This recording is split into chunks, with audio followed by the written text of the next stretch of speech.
It's round 10 of the 2024 ABB FIA Formula E World Championship. It's warm and sunny down there on the grid. The drivers are ready to go and in position. A complete shake-up on the grid compared to where we were some 24 hours ago. 2 laps shorter in terms of its race duration, but I'm sure no less action to come here for the drivers. But first of all, let's have a look at the starting grid. Antonio Costa makes it a 3rd successive top 10 start. Jean-Eric Vergne, a 2nd podium of the season for him yesterday, missed out the duels by a very small margin, and Stoffel Vandoorne picking up a penalty in qualifying here earlier on this morning. He has got Enno Mortara, the pole man from yesterday, alongside. Further up the grid, Pascal Wehrlein in 6th place. Here is Max Günther in 5th position, an 8th duel appearance for him. A DNF though yesterday, he'll be wanting to right those wrongs. 4th on the grid is Mitch Evans, didn't reach the duels yesterday but finished 4th in the race in the afternoon. Then it's Norman Nato, previous best qualifying was 5th in Diriyah, he lines up 3rd on the grid. Nick Cassidy on the front row, his first front row start of the 2024 season. And then Jake Dennis takes his first pole since Rome last year. He now sits 29 points behind Nick Cassidy in the Drivers' Championship. 38 laps of action here, ready to go. It's time for takeoff in Tempelhof. Lights out and we're underway. Dennis gets a good start. Not bad though from Nato, just immediately behind as you see Mitch Evans getting a fantastic getaway. As Nick Cassidy as well drags alongside and leads in towards the first corner. The two Andretti side by side. On the outside there is the Porsche as we go through the first corner and almost shuffled off into the wall is Pascal Wehrlein there. And now he's got Mitch Evans for company on his inside as we head in towards turn 3. So Cassidy leads, then it's Dennis in 2nd, Nato in 3rd place, Wehrlein still side by side with Mitch Evans as we come out of turn 4 and on the run down towards turn 5. Who's going to be last of the late breakers here? Well, Evans tries to challenge there. Wehrlein goes for the outside line, 3 abreast almost in the middle of the corner, and a bit of contact in the mid-pack there too. Front Wehrlein up against the wall there on the left-hand side, coming out at 6th. He's trying to. Let's have another look at what happened to Wehrlein then. I think it's mostly advertising hoarding there rather than carbon fibre. You would imagine Costa is going to go into attack mode, and he does then at the start of lap 8. So where's he going to emerge? Likewise, Nato going into attack mode. He'll drop behind his teammate. Can he emerge, though, in front of Stoffel Vandoorne? It's pretty close between the two. Vandoorne's on the inside. I think he's going to have track position. Oh, and into the wall almost there for Norman Nato. He's lucky to get roughed up by Mortara, too. Oh, a 2nd successive DNF for Max Günther. That's a double wave yellow, and that's a precarious position as well. We could see a safety car. Yes. And we do. Have a look on board. Oh, he's clattered into the back. It was in on the side, and I think it's just pushed the front wing right underneath the front wheels. Let's have a look here on board with Nick Cassidy. Then teammate Mitch Evans just on the right-hand side. 2 Porsches ahead at this particular point. We go into the left-hander. Is there going to be a bit of... It's very close between the two as they come through the right-hander. Costa there on the right-hand side. This is how he managed to get himself up into 2nd place and challenge for the lead. Look at that. It was a clear decision to take the lead. There was no question about it. As they head into lunge from the DS Penske. That was Vandoorne into the side of Fenestraz, and Vergne involved there as well. And it's the front wing under his front wheels, and that's going to be his race done.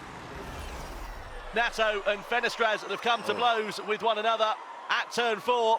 Let's have a look and see what happened here with Fenestraz. So it's with Norman Nato. He's going to come up the inside, isn't he? Oh, come on. Never on that move, was it? No. Round of applause for Fenestraz. There from Fenestraz to his French colleague. Around the outside goes Evans through turn 3. He's got track position and now does take over the race lead from Antonio Costa.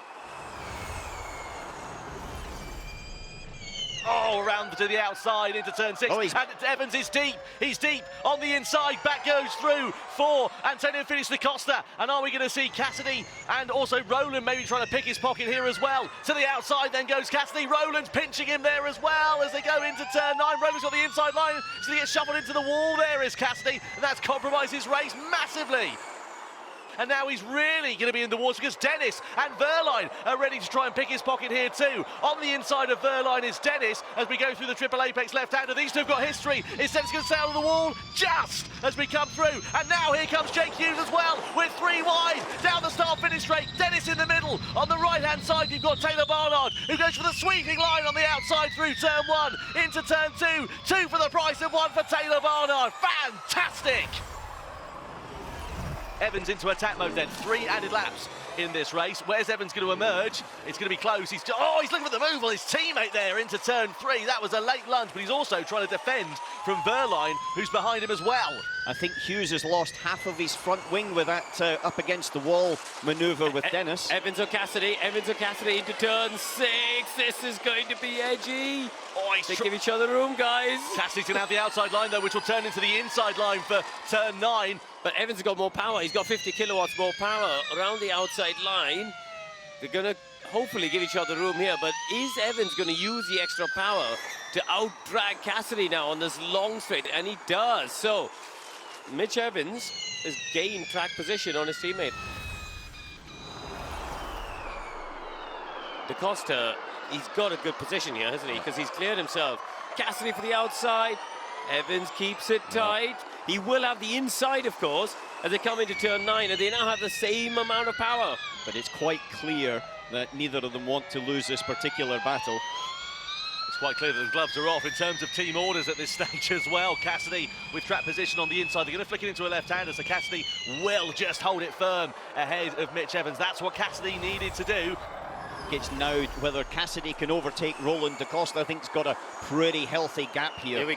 There's the answer, Alan. He's done it straight away. Cassidy knows. Into turn 6. Oh, Evans is locked up and gone deep. And that's going to allow Wehrlein through, and also possibly an opportunity here for Jake Dennis as well on the exit of turn 7. A mistake there from Mitch Evans.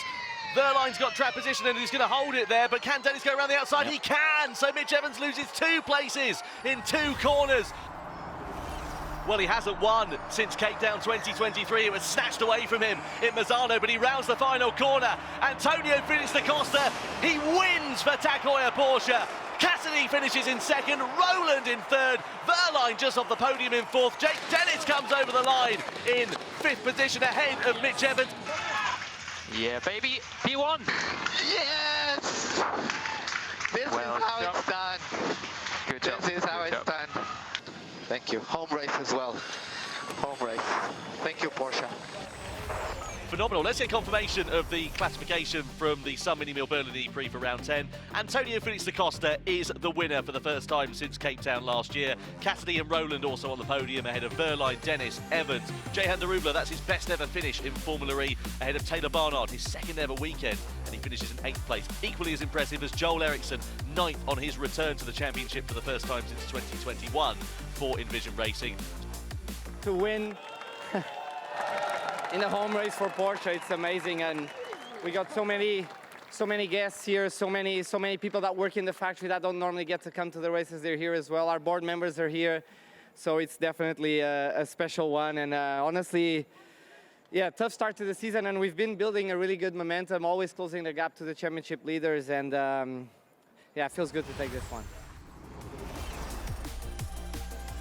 Confirmation of the Drivers' Championship, I'm fairly certain that Nick Cassidy will have increased his advantage, and he has done. There we are, 140 points compared to Pascal Wehrlein's 124. That is a nice tight margin, but I tell you what, it's closing up in the battle for 2nd place here. Wehrlein 124, Roland on 118, and Dennis trailing there on 102. Very much still in contention. And now time for the Tassiger champagne to flow here in Germany. What a fantastic job from Antonio Da Costa. Take victory here in Berlin. He bounces back in spectacular fashion.